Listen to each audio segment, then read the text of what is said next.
పెసరపప్పు వెజిటేబుల్ సాగు కోసం కుక్కర్లో అర్ధ కప్పు పెసరపప్పు వేసి వాష్ చేసి 4 కప్పులు వాటర్, సన్నగా కట్ చేసుకున్న క్యారెట్ 1 కప్పు, బీన్స్ 1 కప్పు, ఆలు 1 కప్పు, నౌకోలు 1 కప్పు, అర్ధ స్పూన్ పసుపు వేసి కలిపి మూత పెట్టి 1 విజిల్ రాగానే స్టవ్ ఆఫ్ చేసి బాండీలో కొద్దిగా ఆయిల్ వేసి వేడెక్కిన తర్వాత 1 స్పూన్ ఆవాలు వేగిన తర్వాత దంచి పెట్టుకున్న 1 స్పూన్ గార్లిక్, కట్ చేసుకున్న 5-6 పచ్చిమిరపకాయలు, కొద్దిగా కరివేపాకు, కట్ చేసుకున్న మీడియం సైజు 1 ఆనియన్ వేసి వేగిన తర్వాత మీడియం సైజు 2 టమాటాలు కట్ చేసి వేసుకొని సరిపడా సాల్ట్,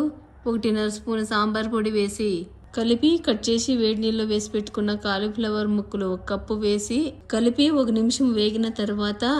కుక్కర్లో ఉడకబెట్టుకున్న పెసరపప్పు వెజిటేబుల్స్ వేసి కలిపి మూత పెట్టి 5 మినిట్స్ మీడియం ఫ్లేమ్ మీద ఉడికిన తర్వాత స్టవ్ ఆఫ్ చేసి సర్వ్ చేసుకుంటే వెజిటేబుల్ సాగు రెడీ.